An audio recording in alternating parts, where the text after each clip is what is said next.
బిల్లులు రాక ఆగిపోతున్న నీటి సరఫరా ట్యాంకులు వివరాల్లోకి వెళితే గుత్తి మున్సిపాలిటీ పరిధిలో మొత్తం 25 వార్డులు ఉన్నాయి. మరి ఆర్ఎస్ గుత్తి కలిపి దాదాపు 14 వాటర్ ట్యాంకులు నిత్యం నీటిని సరఫరా చేస్తున్నాయి. వీటికి సంబంధించి మరి లచ్చానపల్లిలో రోడ్డులో ఉన్నటువంటి జగనన్న కాలనీ, నేమ్తాబాద్ రోడ్డులో ఉన్నటువంటి జగనన్న కాలనీ, మరి జడ్వీరారెడ్డి కాలనీలో ఉన్నటువంటి బోరు నుంచి, మాతృశ్రీ హాస్పిటల్ ఎదురుగా ఉన్నటువంటి మరో బోరు నుంచి, వివిధ ప్రాంతాల నుంచి కూడా మరి నీటిని తరలిస్తున్నారు. ఈ నేపథ్యంలో దాదాపు 6 నెలల క్రితం వరకు 1,20,00,000 మేర వాటర్ ట్యాంకర్ల యజమానులకు బకాయి పడినటువంటి మున్సిపాలిటీ కాలక్రమేణా దాదాపు ఇప్పటికీ 1,40,00,000 పైగా దాటినట్లు విశ్వసనీయ వర్గాల ద్వారా తెలిసింది. ఒకవైపు సంబంధిత కాంట్రాక్టర్కు సంబంధం ఇండైరెక్ట్గా లేకపోయినా లీజుకు తీసుకునేటువంటి అంటే సబ్ కాంట్రాక్టర్స్ అయినటువంటి 14 వాటర్ ట్యాంకర్ల యజమానులు మాత్రం నిత్యం పెట్టుబడి పెట్టలేక, డ్రైవర్లకు వేతనాలు ఇవ్వలేక, డీజిల్ వేసుకోలేక నానా ఇబ్బందులు పడుతున్నట్లు విశ్వసనీయ వర్గాల ద్వారా తెలిసింది.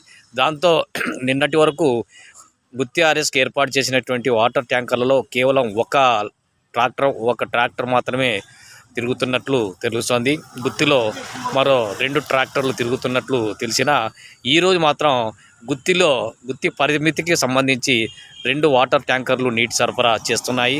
గుత్తి ఆర్ఎస్లో 3 వాటర్ ట్యాంకర్లు సరఫరా చేస్తున్నాయి.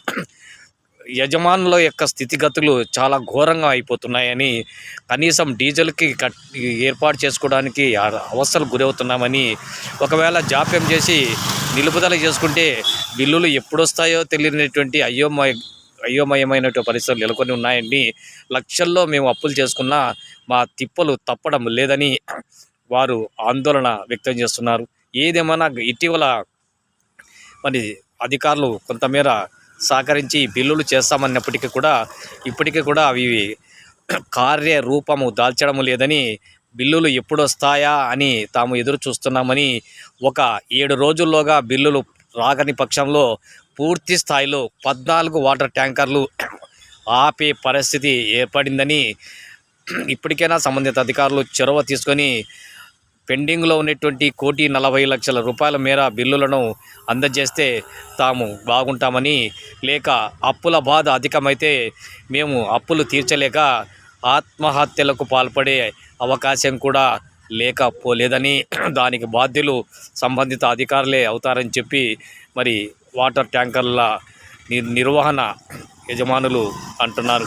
ఏదేమైనా గుత్తి మున్సిపాలిటీ ఒకవైపు సత్యసాయి వాటర్ ప్రాజెక్టుకు దాదాపు 8 కోట్ల రూపాయల మేర, వైటి చెరువు ప్రాజెక్టుకు 1.5 కోటి పైగా బకాయిలు ఉన్నాయి. ఇదే కాకుండా విద్యుత్ శాఖకు కూడా 50 నుంచి 80 లక్షల మేర బకాయిలు ఉన్నట్లు తెలుస్తోంది.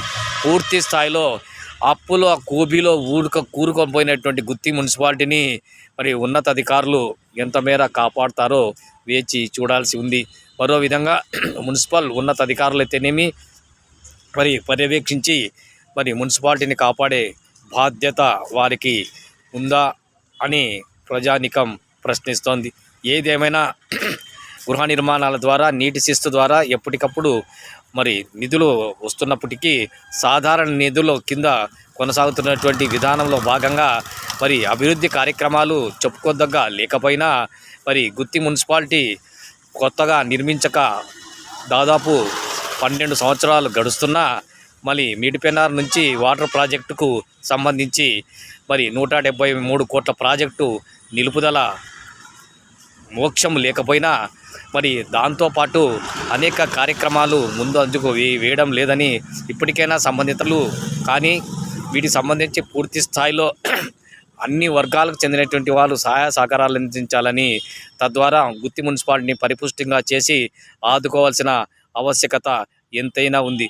లేని పక్షంలో వేతనాలు రాక ఇప్పటికే గుత్తిలో మున్సిపల్ కార్మికులు కూడా అవస్థలకు గురి అవుతున్నారు.